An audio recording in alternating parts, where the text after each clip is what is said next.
राहु को ठीक करना है तो भगवान शिव को धूप लगाइए, ठीक है। वो चीज वहां से थोड़ी सी बैलेंस होगी। और राहु का मेन चीज है वो आपको भ्रमित करता है, दिमाग में डुअलिटी देता है, आपको स्थिर नहीं होने देता अपने विचारों में, अपने थॉट में जी। जब ऐसा हो तो आप मेडिटेशन थोड़ा सा शुरू करिए। अगर मेडिटेशन नहीं कर सकते, थोड़ा सा कठिन होता है मेडिटेशन करना, अपने माइंड को कंट्रोल करना, तो आप किसी भी मंत्र का सहारा लीजिए जो भगवान आपको पसंद हो। एस्ट्रोलॉजी जब से ज्यादा लोगों ने यूज करना शुरू किया, जब से उन्हें ऐसा लगा कि हमें आगे बढ़ना है लाइफ में, हमारी डिजायर पूरी हो, हमारी इच्छाएं पूरी हो जी। तो इच्छाएं जो होती हैं वो भी कंटेंट में चलती हैं कि एक मटेरियलिस्टिक इच्छाएं, मतलब भौतिकवादी इच्छाएं, जिसमें हमें नेम फेम पैसा ये सब कुछ चाहिए। बिल्कुल। और स्पिरिचुअलिज्म में जाने से व्यक्ति को आत्म शांति मिलती है। हम ये भी सुनते हैं लोगों से कि भाई इस राशि वाले के पास काफी पैसा आने वाला है तो मतलब ऐसी भी चीजें होती हैं। राशि से अगर सभी अमीर हो जाते उसमें तो फिर 12 राशि डिवाइड बाई अगर आप करोगे तो 12 हिस्से होंगे, मतलब सभी हो जाएंगे। तो ये मानना कि इस राशि के लोग करोड़पति हो जाएंगे तो सभी करोड़पति हो गए होते। पैसे कमाना है तो आपको मेहनत भी करनी पड़ेगी, कर्म भी करना पड़ेगा और सही दिशा में करना पड़ेगा, रिस्क भी उठाना पड़ेगा जी। जो भी हम कार्य अपने जीवन में करते हैं सब ग्रहों के ऊपर ही है, तो जो हमारे कर्म है उनका क्या हमें फल मिलेगा? सारी चीजें ग्रहों पे नहीं। एस्ट्रोलॉजी में भी 3 चीजें मेन होती हैं, एसेंशियल, नॉन एसेंशियल और सेमी एसेंशियल। एसेंशियल वो पार्ट है जिसे बदला नहीं जा सकता। सोशल मीडिया से एस्ट्रोलॉजी का कंटेंट ही एकदम से गायब हो जाए और उसका नामो निशान ही एकदम हट जाए, तो आपको क्या लगता है कि उस समय में क्या होगा? स्पिरिचुअलिटी हमेशा से भारत में रही है, आगे भी रहेगी। अगर इन सारी चीजों से आज सोशल मीडिया से हट भी जाए ये चीज जी, तो भी एस्ट्रोलॉजी को कोई फर्क नहीं पड़ेगा।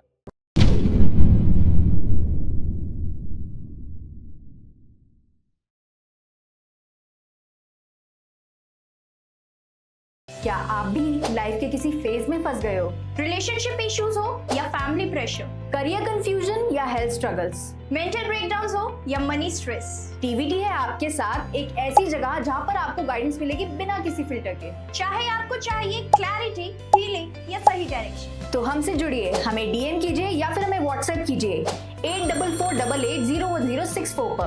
आप रेडी हो तो जुड़िए टीवीटी के साथ, जहां आपको मिलेगा हर सवाल का सच्चा जवाब। TVT, real talks, real health, real you. Hello everyone, welcome to another special episode of TVT. I hope आप लोगों को हमारी वीडियोस काफी अच्छी लग रही होंगी, काफी पसंद आ रही होंगी। और आज की वीडियो, आज का पॉडकास्ट सेशन भी उतना ही स्पेशल होने वाला है, क्योंकि इसमें हम कई सारी चीजों के बारे में बात करेंगे, जैसे कि एस्ट्रोलॉजी। इससे रिलेटेड आप सोशल मीडिया पर काफी कंटेंट कंज्यूम करते हैं, काफी सारी चीजें आपको देखने को मिलती हैं, कई सारे मिथ्स के बारे में आप सुनते हैं। तो ऐसे कई सारे मिथ्स को आज हम इस चैनल पर इस पॉडकास्ट सेशन में डिबंक करेंगे और आगे 2026 में क्या क्या चीजें होने वाली हैं। सो ऐसी कई सारी इंटरेस्टिंग चीजों के बारे में आज हम जानने वाले इस पॉडकास्ट सेशन में। तो वीडियो को अंत तक जरूर देखिएगा और अगर आपके कोई भी सवाल है, कोई भी प्रश्न है, आप हमें कमेंट सेक्शन में बता सकते हैं। सो आज के पॉडकास्ट सेशन में जो हमारे स्पेशल गेस्ट हमारे साथ जुड़ रहे हैं वो है एस्ट्रोलॉजर विक्रम जी, जो कि एक प्रोफेशनल और एक रिनाउंड एस्ट्रोलॉजर है। तो स्वागत करते हैं उनका। Hello Vikram sir. हेलो, नमस्ते निहारिका जी। जी, कैसे हैं आप? बढ़िया बढ़िया, आप कैसे हैं? शो पे बुलाने के लिए भी धन्यवाद आपका। जी जी जी। सो विक्रम जी, जैसे कि हमें पता है कि एज एन एस्ट्रोलॉजर आपको काफी सालों का अनुभव है, तो मैं आपसे ये पूछना चाहूंगी कि आपको क्या लगता है कि मतलब लोग जो है वो ज्यादा स्पिरिचुअल साइड की जगह मतलब ना जाके वो ज्यादा एस्ट्रोलॉजी की जो वैलिडेशन लोगों को मिलती है उसकी साइड पर जा रहे हैं? जी, इसमें देखिए, एस्ट्रोलॉजी जब से ज्यादा लोगों ने यूज करना शुरू किया, जब से उन्हें ऐसा लगा कि हमें आगे बढ़ना है लाइफ में, हमारी डिजायर पूरी हो, हमारी इच्छाएं पूरी हो जी। तो इच्छाएं जो होती हैं वो भी कंटेंट में चलती हैं कि एक मटेरियलिस्टिक इच्छाएं, मतलब भौतिकवादी इच्छाएं, जिसमें हमें नेम फेम पैसा ये सब कुछ चाहिए। बिल्कुल। और स्पिरिचुअलिज्म में जाने से व्यक्ति को आत्म शांति मिलती है। तो वो आत्म शांति से ज्यादा मटेरियलिस्टिक चीजों को पाने की ओर ज्यादा जाता है, इसलिए वो ज्योतिष में भी ऐसे ही चीजें पूछता है, ऐसे ही सवाल पूछता है जो उसे आगे बढ़ाएं, उसकी डिजायर पूरी करें, उसकी इच्छाओं को पूरी करें। बिल्कुल। तो इसलिए स्पिरिचुअल से ज्यादा लोग इधर झुकाव ज्यादा हो रहा है और शॉर्टकट भी अपना रहे हैं इन चीजों का आगे बढ़ने के लिए। जी, बिल्कुल। तो जैसे कि विक्रम जी, हम आजकल आप जानते हैं कि हर कोई तीसरा बंदा सोशल मीडिया पर ही होता है। हाँ जी। काफ़ी रील्स देख रहे होते हैं और आजकल इतने सारे तो एस्ट्रोलॉजर्स भर के आ रहे हैं जो कि बताते हैं प्रेडिक्शंस कि भई आपको ऐसा करना चाहिए, इस तरीके से करना चाहिए। तो आपको क्या लगता है कि हम इन प्रेडिक्शंस को मान सकते हैं? जनरली प्रेडिक्शंस जो होती हैं वो हर व्यक्ति के लिए कुंडली के हिसाब से अलग-अलग होती हैं। अच्छा। अब मैं आपको एग्जांपल देता हूँ। मान लीजिए आप मेष लग्न के हैं, हुँ, तो आपकी जो पर्सनैलिटी होगी वो एक एक्शन ओरिएंटेड व्यक्ति की होगी, क्योंकि हुँ, आपके अंदर मंगल के कंटेंट होंगे। जी। और अगर वहीं आपकी पर्सनैलिटी कैंसर या कर्क लग्न या राशि की है, उसमें आप थोड़ा-सा इमोशनल व्यक्ति होंगे। अच्छा। दोनों में डिफरेंस है। हुँ, तो हुँ, हर जर्नल रेमेडी जो होती है, वो हर व्यक्ति के लिए सेम नहीं हो सकती है, क्योंकि अगर 12th हाउस में भी आप देखिए 12th हाउस जो होता है वो मोक्ष का हाउस है, चैरिटी का हाउस है, उसपे भी कौन सा प्लैनेट बैठा है उस हिसाब से आपको चैरिटी करनी चाहिए। ओके। तो हर कुंडली अलग-अलग चीजें कहती है। ऐसे चैरिटी किसी को नुकसान नहीं देती। आप जी। कोई भी चैरिटी कर सकते हैं, सेवा कर सकते हैं। हुँ, लेकिन अगर आपको स्पेसिफिक कुंडली के हिसाब से करनी है, जैसे मान लीजिए आपके 12th हाउस में गुरु प्लैनेट है या गुरु की राशि है, हुँ, तो आपको मंदिर की रेमेडी सबसे ज़्यादा शूट करेगी। जी। मंदिर में जाके आपको झाड़ू लगाना, मंदिर में सेवा करना, वो रेमेडी ज़्यादा यूज़ करेगी। अच्छा। अगर शुक्र की राशि 12th हाउस में है, हुँ, तो आप एक महिलाओं से रिलेटेड जो चैरिटी होती है, उसको कर सकते जी। हैं। महिलाओं को जैसे वस्त्र देना, हुँ, वो रेमेडी कर सकते हैं। अगर बुध है 12वें में, तो बच्चों की रेमेडी, मतलब बच्चों को खुश रखना, हुँ, अ, चींटियों को कोई भी चीज़ देना, चींटियों को आटा देना, ऐसी रेमेडीज़ हर व्यक्ति की, हर कुंडली की अलग-अलग प्लेसमेंट के हिसाब से अलग-अलग की जाती है। ओके। तो जर्नल जो रेमेडीज़ हैं, वो कई बार आपको नुकसान भी दे सकते अच्छा। हैं। इसलिए ध्यान रखना चाहिए कि आप पूजा-पाठ से आपको कभी कोई नुकसान नहीं होगा, मंत्र जाप से आपको कोई नुकसान नहीं होगा। हुँ, लेकिन अगर आप कोई ऐसी रेमेडीज़ करें, जैसे कुछ रेमेडीज़ होती हैं जो हम कहते हैं पानी में बहाने के लिए, कि आप इतने दिन तक इसको आप पानी में जाके बहा दीजिए। जब हम उस प्लैनेट को बहाते हैं या जी। कोई उस वस्तु को जो हम बहाते हैं नदी में या किसी भी उसमें, तो उसमें क्या होता है कि कई बार हमारे अच्छे प्लैनेट की भी जो पॉजिटिव एनर्जी होती है वो भी चली जाती है। तो हुँ, याद रखना है कि जो हमारे अच्छे प्लैनेट हैं, जी, उनकी ऐसी रेमेडीज़ नहीं करनी चाहिए। बिल्कुल। जी। और विक्रम जी, इसके साथ ही साथ जैसे कि हम ये भी सुनते हैं लोगों से कि भई इस राशि वाले के पास काफ़ी पैसा आने वाला है, तो मतलब ऐसी भी चीज़ें होती हैं? इसमें तो फ्रैंकली मैं ये बात बिल्कुल बोलूँगा कि राशि से अगर सभी अमीर हो जाते, हुँ, तो 12 राशियों में हमारी जो भारत की जनसंख्या है वो करीब एक 150 सीआर है। जी। उसमें तो फिर 12 राशि डिवाइड बाय अगर आप करोगे तो 12 हिस्से होंगे, मतलब सभी हो जाएँगे। और आपको भी करेक्ट। पता है कि 70-80% जो वेल्थ है, वो हुँ, सिर्फ़ 10% लोगों के पास है इंडिया में, जी, है ना? बिल्कुल। वो बड़े नाम जो हैं। हुँ, इसमें आपको मेहनत का रोल ज़्यादा है। राशि होना आपके लिए बेनिफिट दे सकता है, जी।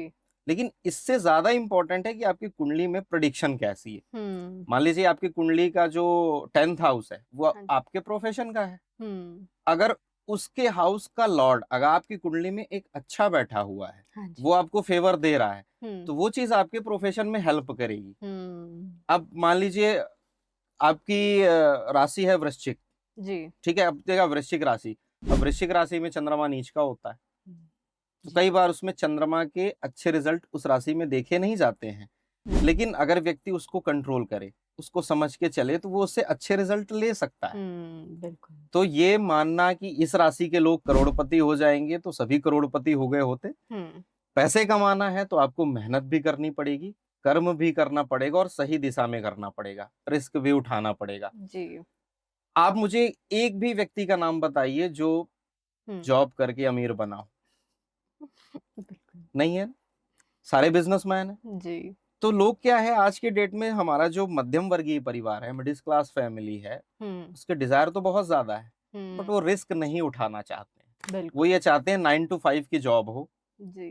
और जॉब करने के साथ ही हम अमीर भी बनते जाएँ। हुँ, तो ऐसा थोड़ा-सा मुश्किल है, उसे रिस्क उठाना पड़ेगा, जॉब छोड़नी पड़ेगी। जी। अब जॉब करना उसके लिए एक सिक्योरिटी है, हुँ, लेकिन वो सिक्योरिटी छोड़ना नहीं चाहता और फिर उसकी अगर इच्छाएँ बढ़ती जाएँगी, हुँ, तो वो वहां तक नहीं पहुंचेगी, इसलिए रिस्क उठाना पड़ेगा। अडानी जी ने रिस्क उठाया।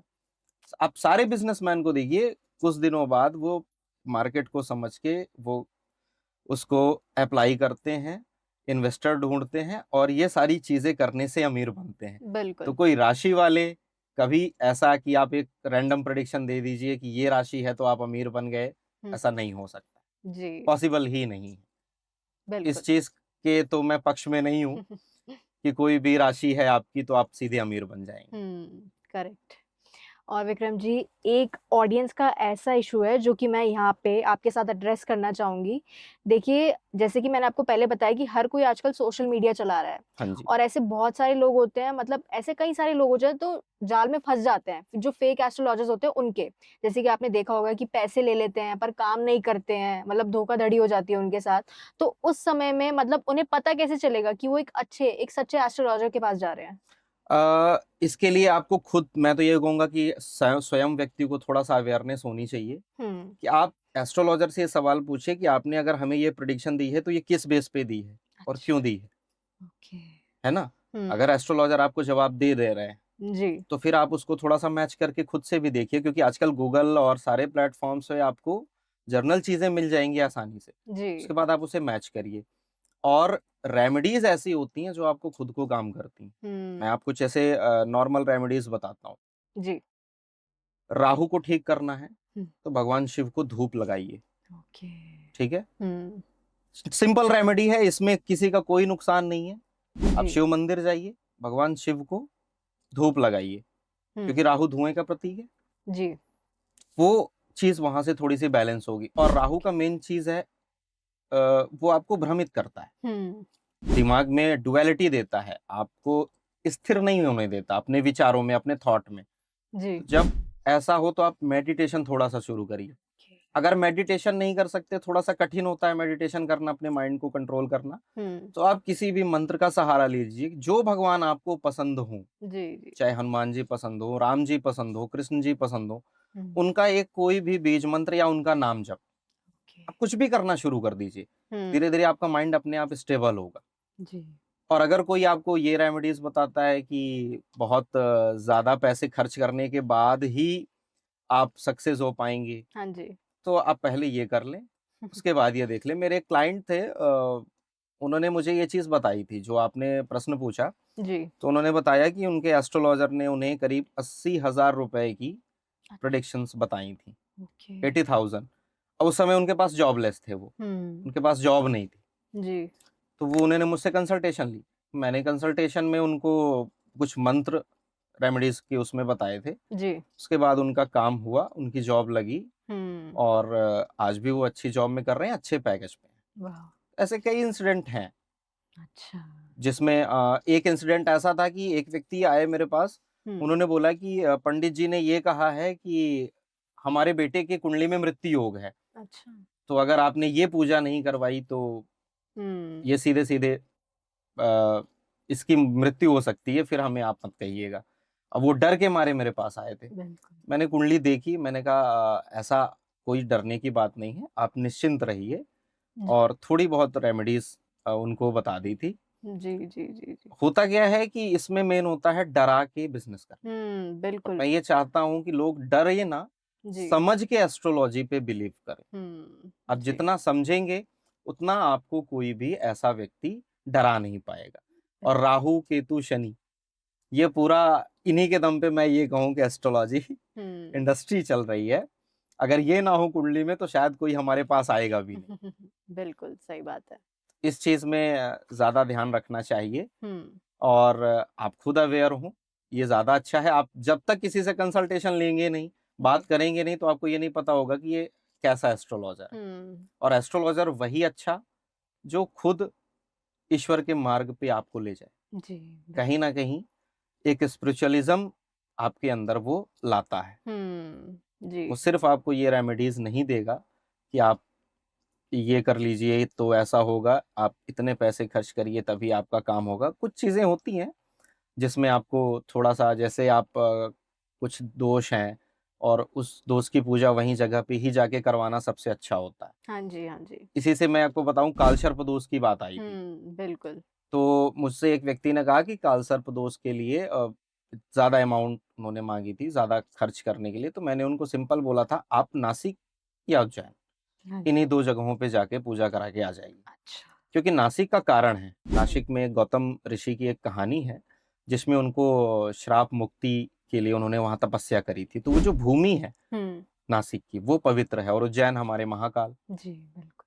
तो वो भी भूमि पवित्र है। तो आप वहां जाके आप चाहे पूजा जैसे भी करवा लें, कोई भी, आप चाहे पंडित उसमें सही पूजा करवाए या एकदम से विधि विधान से ना, आप वहां गए हैं तो आपको उस जगह में जाने का फल प्राप्त होगा। बिल्कुल। और उसमें कोई बहुत ज्यादा खर्च नहीं है, वहां जाके सिर्फ आपका आने जाने का जो है वो है, उसके अलावा ज्यादा खर्च नहीं है वहां पे। और इतना आप नॉमिनल आज के डेट में सभी कर सकते हैं। बिल्कुल बिल्कुल सही बात है करी ना? आपने। तो ये हो गया इसका। जी। और विक्रम जी, जैसे कि आजकल हम ये भी बहुत ट्रेंड देख रहे हैं मरकरी रेट्रोगेट का, जैसे कि इस साल के बारे में भी हमने काफी सारी चीजें सुनी है, तो मतलब आपको क्या लगता है? वक्री प्लैनेट, इसके लिए हमें थोड़ा सा वक्री प्लैनेट की ओर चलना पड़ेगा। अच्छा।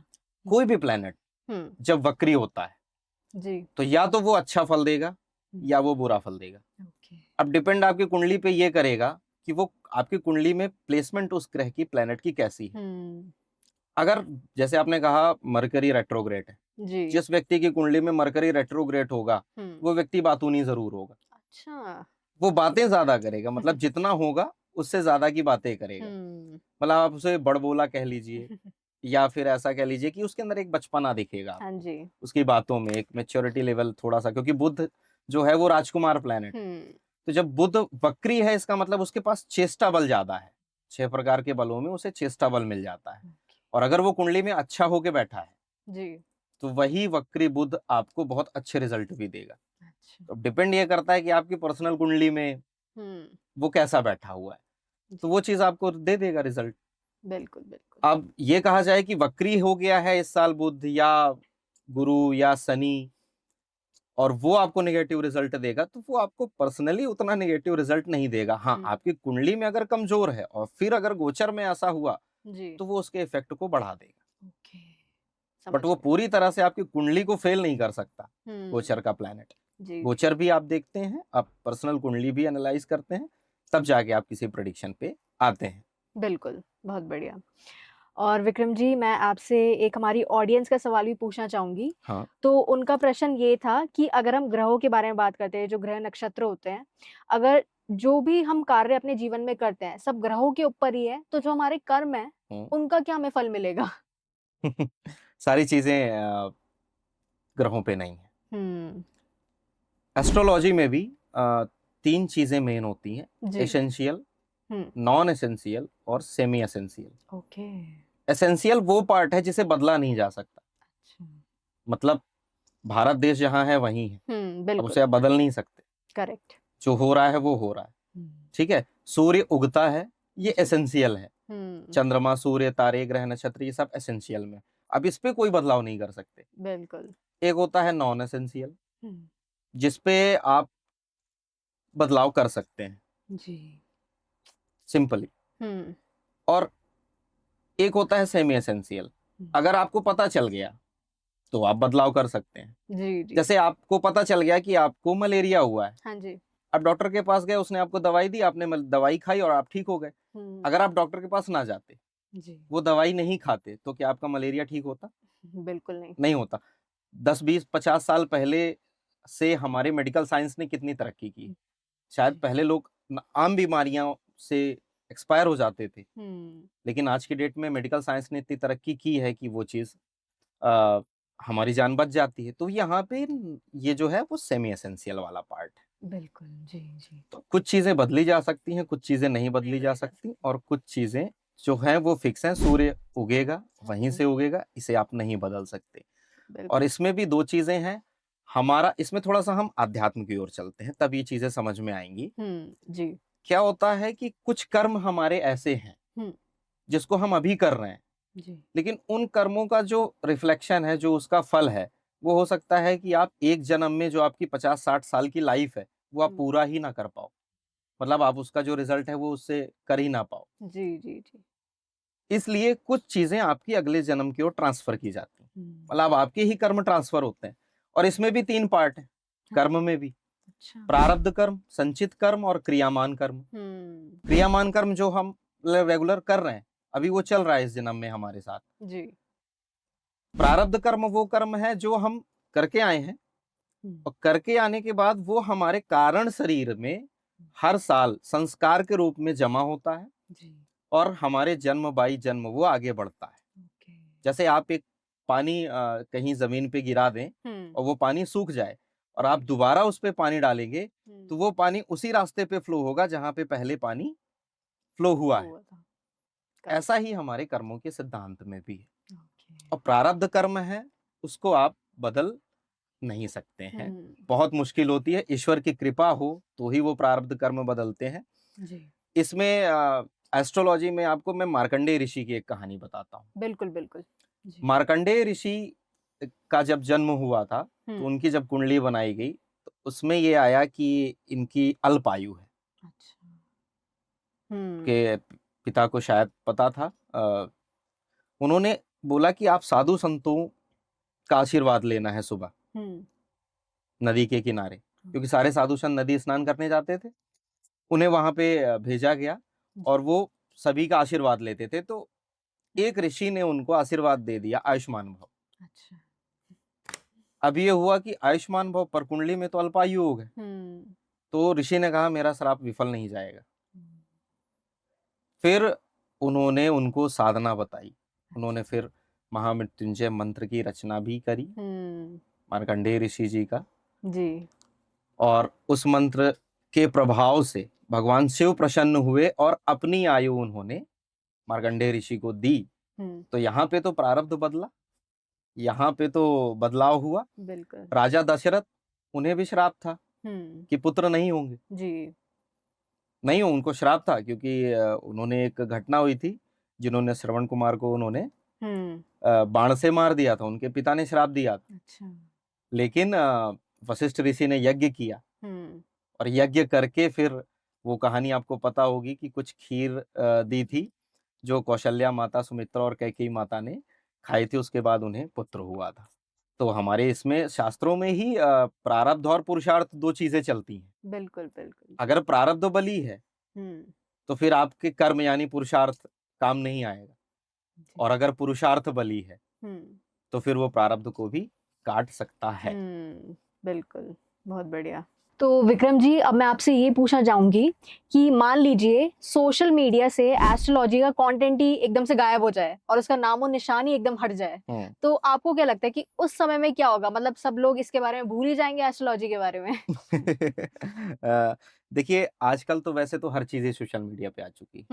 सिर्फ एस्ट्रोलॉजी प्रोफेशन नहीं, मेडिकल प्रोफेशन भी है, एजुकेशन प्रोफेशन तो और ज्यादा बूम किया है उसने। हर चीज आप लोग रील बना रहे हैं, सोशल मीडिया पे डाल रहे हैं, जिसके पास जो है वो अपना टैलेंट दिखा रहा है। बिल्कुल। मान लीजिए जब ये चीजें हट भी जाएं तो क्या ऐसा होगा कि वो चीज ही एग्जिस्ट नहीं करेगी? ऐसा हो ही नहीं सकता। करेक्ट।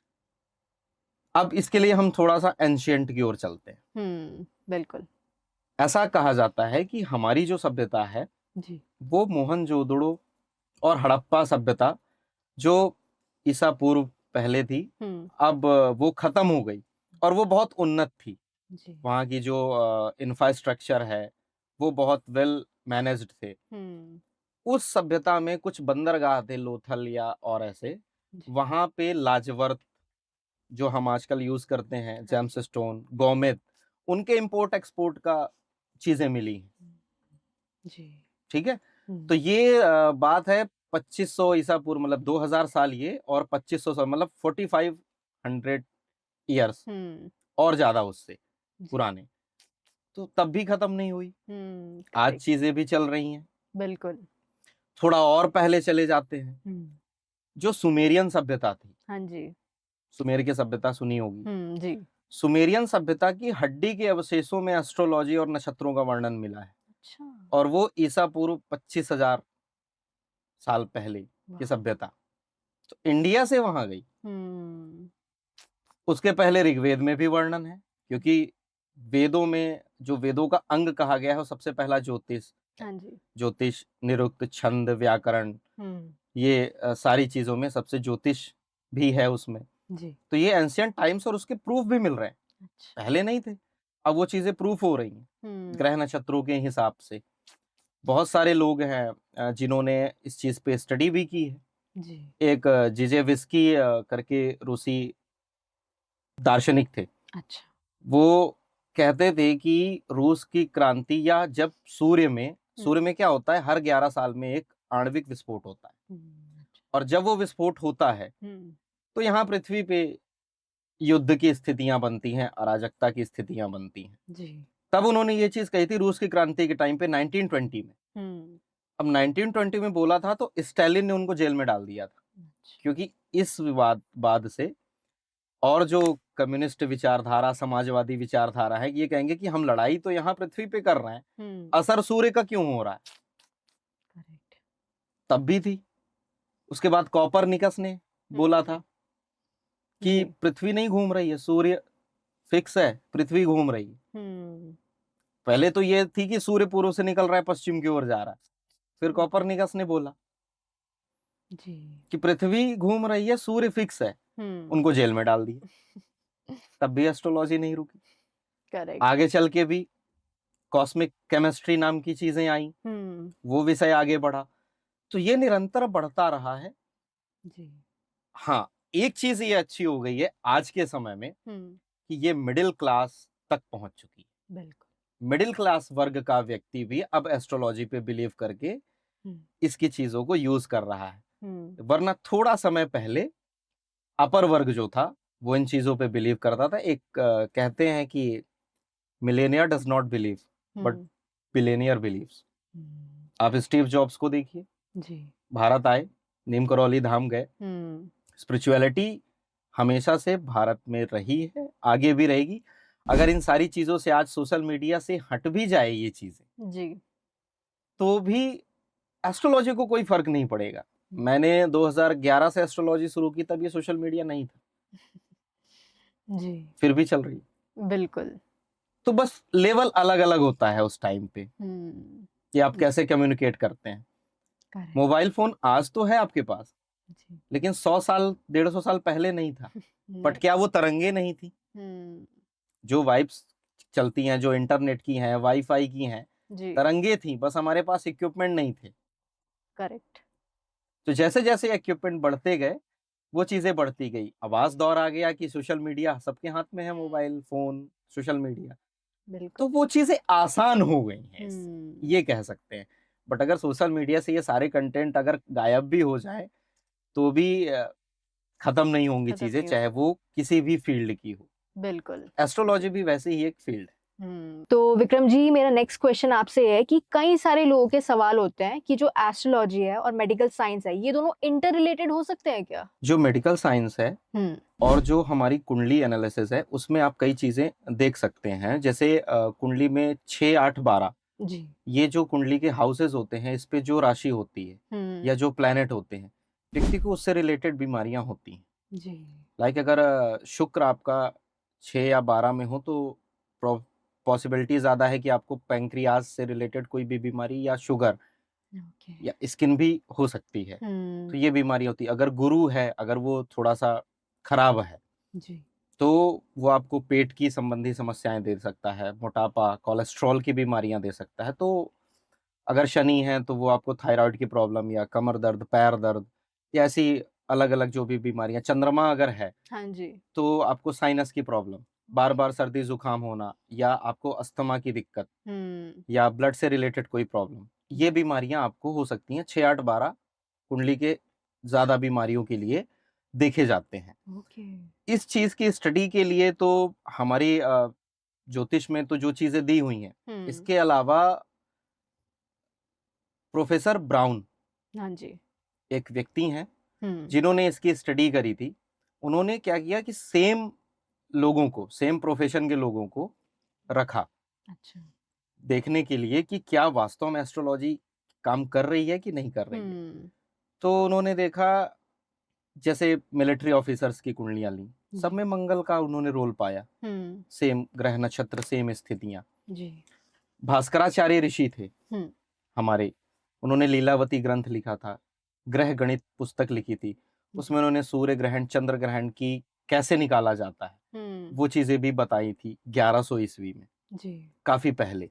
तो ऐसी कई सारी रिसर्च और चीजें आ रही हैं जो इस पे असर देती हैं हमारी मेडिकल एस्ट्रोलॉजी या मेडिकल साइंस में। जी। इसमें थोड़ा सा समझने के लिए एक चीज कहते हैं, जैसे हम कोई दवाई खाते हैं ना, मान लीजिए आपने सिंपल छोटी सी दवाई खाई और वो अपना असर दिखाती है, जी। ऐसे ही वो काम कैसे करती है एक्चुअल में, अगर हम इसमें थोड़ा सा हमें आध्यात्मिक परिप्रेक्ष्य में देखना पड़ेगा। जब हमारा ये शरीर जो है ये भौतिक शरीर जी। है ना, ह्यूमन बॉडी, हम्म, इस शरीर के अलावा भी हमारे 7 और शरीर कहे गए हैं। मुख्य रूप से जो 3 हैं, एक है कारण शरीर, कैजुअल बॉडी, जी। और एक होती है सूक्ष्म शरीर, ओके। जो जहां पे हमारी भावनाएं, फीलिंग, हमारा मन, चित्त, बुद्धि, अहंकार, ये चीजें होती हैं। हाँ जी। कारण शरीर में चल के नेक्स्ट टू नेक्स्ट ट्रांसफर होती है। और छठवां घर जो होता है कुंडली का, कहते हैं ना रोग ऋण शत्रुओं का, जी। रोग वहीं से देख रहे हैं, तो वहां पे जो प्लेनेट होगा, मतलब आपने उससे रिलेटेड कुछ ना कुछ ऐसी चीजें की हैं जो प्रारब्ध बन के इस जन्म में उस कुंडली के वहां पे पर्टिकुलर प्लेस में वो चीज शो हो रही है। बिल्कुल। तो जब हम मंत्र करते हैं, एस्ट्रोलॉजिकल रेमेडीज अगर करें, जी। वो असर करती है हमारे सूक्ष्म शरीर में, अच्छा। यानी हमारी एस्ट्रल बॉडी में, बिल्कुल। जो कि वाइब्रेशन है, तरंगे हैं। वो चीज आगे असर करती है हमारे कारण शरीर में, मतलब कैजुअल बॉडी में। तो वो जो बीज पड़ा हुआ है ना संस्कार बन के, जी। जो जन्म बाय जन्म ट्रांसफर हो रहा है, वो बीज पे इम्पैक्ट जाता है। ओके। कोई भी बीमारी हमारी फिजिकल बॉडी में आने से पहले हमारे सूक्ष्म शरीर पे आती है, और अगर उसे वहीं से समझ के सही चीजों से, मंत्र, वाइब्रेशन, आपने रेकी हीलिंग, ये सारी चीजें भी सुनी होंगी, सब कुछ एग्जिस्ट करती हैं। अगर आप उन चीजों से उसको वहीं रोक दे, तो हो सकता है कि आप उस स्टेज पे जाए ही ना। कैंसर का बहुत बड़ा कारण है गुरु केतु का कंजक्शन, गुरु राहु अगर कहीं से रिलेट करते हैं, तो वो व्यक्ति क्या होता है, ग्रोथ, गुरु ग्रोथ के कारक हैं। सेल्स में अनइवन ग्रोथ होना ही कैंसर है जी। अगर किसी व्यक्ति का गुरु राहु कंजक्ट है, गुरु राहु खराब है, या उसकी दशाएं आ रही हैं, तो हो सकता है कि उसको कैंसर। अब कैंसर का मतलब ये नहीं एकदम से कैंसर, हो सकता है कि बॉडी का कोई छोटा पार्ट आगे बढ़े। जी। जी। कौन सा इफेक्ट आएगा ये एकदम से नहीं कहा जा सकता, किस अंग में जाएगा, पर हाँ हो सकता है। और उसी को अगर हम पहले से प्रिकॉशन लेके, हम मंत्र जाप या गुरु ग्रह की जो भी रेमेडीज हैं वो करके हम उसको वहां से रोक सकते हैं, तो ये काफी हेल्पफुल है। ओके। केसेस हैं मेरे पास, कुंडली आई, कैंसर की गांठें थी जी। मैंने उनको गुरु और केतु की कुछ रेमेडीज कराई जर्नल, और एक कीमोथेरेपी के बाद डॉक्टर ने ये कहा कि इनको आगे कीमोथेरेपी देने की जरूरत नहीं है, वरना उन्होंने पहले कहा था कि इनको 10 कीमो दिए जाएंगे, और एक कीमो में ही उनकी सारी गांठें खत्म हो गई। तो उन्होंने मेडिकल का भी सहारा लिया। लोग थोड़ा सा गलती क्या करते हैं कि जब वो एस्ट्रोलॉजर के पास अगर गए भी, तो वे सोचते हैं कि हमें डॉक्टर के पास नहीं जाना है, ये गलती करते हैं। पर डॉक्टर का काम डॉक्टर करेगा, बिल्कुल, एस्ट्रोलॉजर का काम एस्ट्रोलॉजर करेगा, ईश्वर का काम ईश्वर करेंगे। करेक्ट। प्रार्थना वो भी इम्पोर्टेंट है। एग्जैक्टली। जी। और विक्रम जी, आखिर में मैं आपसे ये भी पूछना चाहूंगी कि जैसे कि हम जानते हैं कि आप एक स्पिरिचुअल पर्सन हैं, आपकी भी बहुत बड़ी स्पिरिचुअल जर्नी रही है, तो मेरा सवाल आपसे ये है कि ऐसे लोग जो अपनी खुद की स्पिरिचुअल जर्नी स्टार्ट करना चाहते हैं पर उनको पता नहीं है कि कैसे करें, तो आप बता सकते हो उनके लिए कोई एडवाइस देना चाहेंगे आप? जी, इसमें जब मैंने स्टार्ट करी थी जी। तो मैंने सबसे पहले मंत्र जाप से शुरू किया था। ओके। मतलब ओम नमः शिवाय और ये जो भी मंत्र हैं, दुर्गा चालीसा या ये, क्योंकि जब हम मंत्र करते हैं तो ये भी एक मेडिटेशन का ही पार्ट है। जी जी जी। आप कहीं एक मन लगा रहे हैं, आपका मन इधर उधर से भटकने के बजाय किसी एक शब्द या किसी एक मंत्र में केंद्रित हो गया, तो आपको सबसे पहले मंत्र जाप करना चाहिए, नाम जप करना चाहिए। जी। स्पिरिचुअलिटी की शुरुआत यहीं से होगी। बिल्कुल। और जब वो आप करेंगे, करते करते करते करते आपको कुछ एनर्जीज, कुछ वाइब्रेशन फील होना शुरू हो जाएंगे। और जब वो वाइब्रेशन फील होंगे, जैसे आपने देखा होगा मंदिर में जाके लोग रोने लगते हैं, क्यों? कारण ही यही है कि जैसे वो उस वाइब्रेशन में गए, उनको ऐसी भाव विभोर हो गए, ऐसी फीलिंग आई कि बस एक अलग शांति, एक अलग सुकून महसूस करते हैं। जी। ऐसा ही अब कई लोग उस एनर्जी तक नहीं जा पाते, उन्हें नहीं फील होती, उसी मंदिर में जाके किसी और को वो एनर्जी फील नहीं होती। तो ये डिपेंड हमारी एनर्जी पे ही कर रहा है कि हमारी बॉडी कितना उस कॉस्मिक एनर्जी को, उस डिवाइन एनर्जी को महसूस कर रही है। तो और अगर ये अच्छा होगा कि आप तीर्थ यात्राएं भी कर सकते हैं, तीर्थ यात्रा पे जाएं, क्योंकि वहां की जो एनर्जी है वो वाइब्स भी आपको मिलेगी। आप थोड़ी देर वहां समय बिताएं। आप मंदिर तो जाते हैं पर आप 5 मिनट में दर्शन करके बाहर आ जाते हैं। आप थोड़ी देर वहां बैठे, खाली बैठे, कुछ नहीं करना तो भी आप खाली बैठे तो बिल्कुल। अब जब आप इस चीज की शुरुआत करेंगे तो एक प्रॉब्लम सबको आती है कि जैसे ही वो कोई भी मंत्र शुरू कर रहे हैं या मेडिटेशन शुरू कर रहे हैं, उनका पुराना पास्ट उनको बार बार रिकॉल होने लगता है, बार बार उस चीज से वो फिर छोड़ देते हैं। वहां पे कई लोगों से मैंने बात की, कई लोगों ने मुझे ये प्रॉब्लम बताई, तो मैं उनको यही कहता हूँ कि आप थॉट को देखिए, चलते रहिए, आप शांत होकर आप अपना काम करिए, थॉट आ रहे हैं आने दीजिए। क्योंकि जब आप किसी चीज को उखाड़ने का काम करेंगे, अंदर आप जब आंख बंद करेंगे तो अंधेरा तो दिखता है, तो जब आप उसको उखाड़ने का काम करेंगे तो वो आपके पास्ट के जितने एक्सपीरियंस हैं, पास्ट लाइफ के, वो निकलना शुरू होंगे। और वो निकलना अच्छी बात होती है। लोग वहीं पे थोड़ा सा भटक जाते हैं, रुक जाते हैं। सबसे अच्छा यही है कि वहां पे ना रुके, अपने मंत्र जाप करें। और अगर हो सके तो जैसे हमारे यहाँ गुरु शिष्य परंपरा भी है, किसी अच्छे सिद्ध महात्माओं से एक मंत्र की एनर्जी ले। उसका लॉजिक ये होता है कि जैसे मान लीजिए कोई भी स्पिरिचुअल पर्सन है, उसने वो जर्नी की है, उसके पास वो एनर्जी है। जब आप उससे मंत्र लेते हैं या वो आपको दीक्षा देते हैं, तो वो एनर्जी आपको देते हैं। उस एनर्जी के थ्रू आप अपनी अवेकनिंग बहुत फास्ट कर सकते हैं, बहुत जल्दी कर सकते हैं। बिल्कुल। तो हर व्यक्ति को शुरुआत तो कम से कम यही करना है कि मंदिर जाना शुरू करे, वहां बैठना शुरू करे, मंत्र का कोई भी नाम लेना शुरू करे, राधा कृष्ण जिसमें आपका मन लगे। और जिसका भी एक इष्ट प्रबल हो गया, वो अपने आप उसको स्पिरिचुअल जर्नी में आगे बढ़ा देता है। बिल्कुल। पर करना तो पड़ेगा। प्रॉब्लम वहां पे आती है कि लोग बातें तो करते हैं कि हम स्पिरिचुअल हैं। स्पिरिचुअल होने का मतलब क्या है वो ये नहीं पता।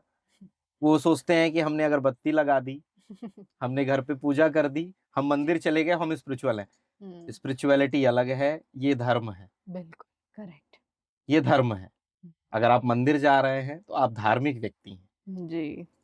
लेकिन अगर स्पिरिचुअलिटी का मतलब है कि आपके अंदर निस्वार्थ भक्ति आ रही है जी, प्रेम आ रहा है, भाव आ रहा है ईश्वर के प्रति, आप स्वार्थ नहीं है वहां पे, आप बदले में कुछ चाह नहीं रहे ईश्वर से, बस आप कर रहे हैं जैसे मीरा ने की। बिल्कुल। जैसे और भी बहुत से भक्त हैं जी। हर व्यक्ति का पाथ अलग अलग है। कोई प्रेम मार्ग से जा सकता है तो प्रेम कर सकता है, भजन सुन सकता है। हर व्यक्ति थोड़ी देर के लिए, आधे एक घंटे के लिए अपने घर में कोई भजन सुने, अच्छा, उससे भी बहुत सी अवेकनिंग होती है, वाइब्रेशंस मिलती हैं, है ना। किसी को मंत्र जाप अच्छा लगता है वो कर सकता है, पर वो करना पड़ेगा एक नियम से पर डे, बिना छूटे। जैसे हम खाना खाना नहीं भूलते, जी, ऐसी नीड होनी चाहिए। बिल्कुल। तब वो चीज आपको स्पिरिचुअल जर्नी में आगे बढ़ाती। जी बिल्कुल, बहुत बढ़िया। पॉडकास्ट देखने के लिए धन्यवाद।